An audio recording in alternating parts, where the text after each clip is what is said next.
এই ভাই শোনো, তুমি তো ইন্দ্র, যুবশক্তির ক্যাপ্টেন ইন্দ্র চৌধুরী, তাই তো?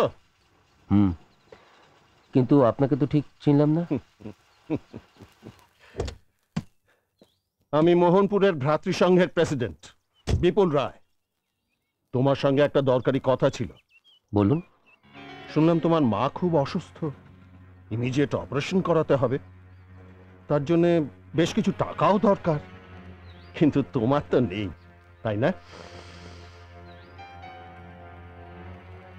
তাহলে বুঝলে তো আমি কিরকম তোমার খবর রাখি। হ্যাঁ, আমি মানুষটাই এরকম, অন্যের বিপদে চুপ করে বসে থাকতে পারি না। আর তার উপর সে যদি হয় ফুটবলার, তাহলে তো কথাই নেই। আমি তোমার এই বিপদে তোমার পাশে দাঁড়াতে চাই। তার জন্য আমাকে কি করতে হবে? মানে? কিছু না দিলে যে কিছু পাওয়া যায় না, সেটা বোঝার মতো বুদ্ধি কিন্তু আমার আছে। তুমি বুদ্ধিমান, ইন্টেলিজেন্ট। আমার ভাই রুদ্রর মতো তোমার মাথা মোটা নয়। বেশ, তাহলে সোজাসুজিই বলি। পরশু তোমাদের যুবশক্তির সঙ্গে আমাদের ভ্রাতৃসংঘের খেলাটা একটা প্রেস্টিজ ইস্যু হয়ে দাঁড়িয়েছে।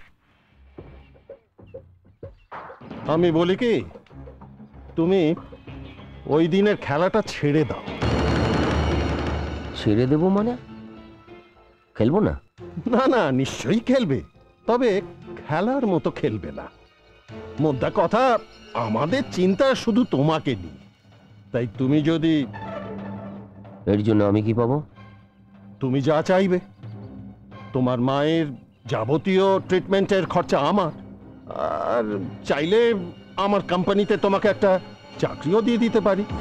আপনি মানুষ চিনতে ভুল করেছেন মিস্টার রয়। আমি একজন ফুটবলার। আমি ফুটবল খেলে টাকা রোজগার করতে পারি, নিজেকে বিক্রি করে নয়। বোকামি করো না ইন্দ্র। দেখো, ওই দিনের খেলাটার ওপর আমার ভাই রুদ্রর ভবিষ্যৎ নির্ভর করছে। কাজেই যেভাবেই হোক ওই ম্যাচটা আমরা জিতবই।